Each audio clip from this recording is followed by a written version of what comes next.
You feel like with the number of ground balls Cobb was getting, you probably deserved a better fate than what he ended up with. Oh, yeah. Yeah, Alex pitched pretty well. I know he'd like to have back some of the 0-2 counts. A little bit of something he's usually pretty good at. Gave up a couple hits 0-2 and had some 0-2 counts where he let him get back into it, 3-2. But he had a good split early on, and can't fault his outing. He carried us there into the seventh.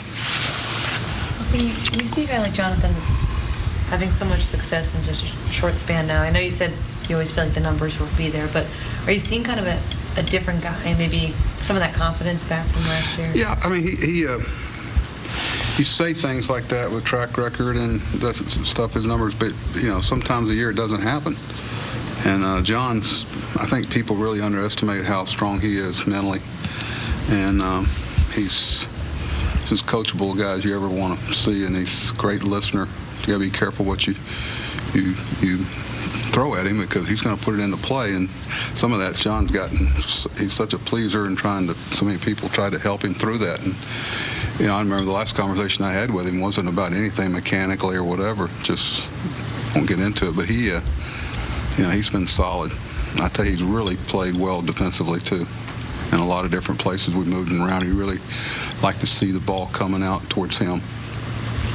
When the Rays go with this, what they call an opener instead of a starter, does it cause you to do anything differently as a manager, knowing that the guy's not gonna? Normally it would, but we're so right-hand dominant. Really, most nights have one left-hand hitter in there, so it really doesn't affect what we're gonna do or be able to do.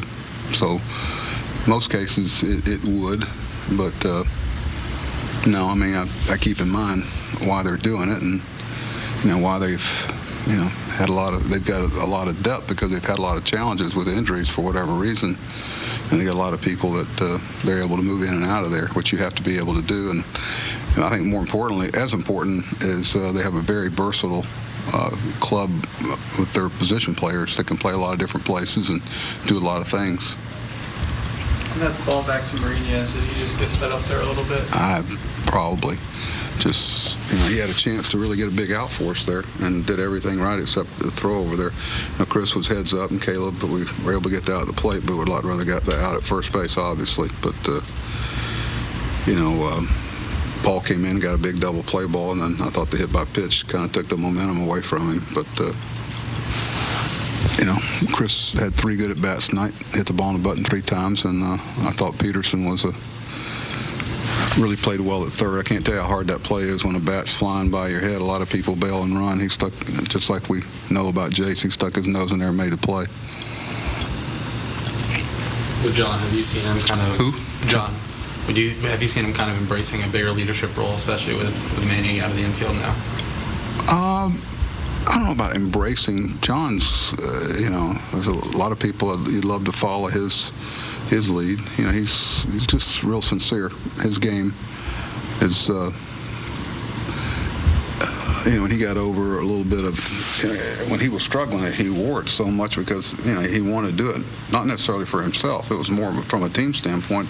He knows when the team's struggling how much, here's a guy that drove in 100 runs and hit around 300 last year. I mean, can you imagine having that type of talent, not being able to get a return for it in a real time of need? It was really wore on John, so I'm glad to see it, seeing him.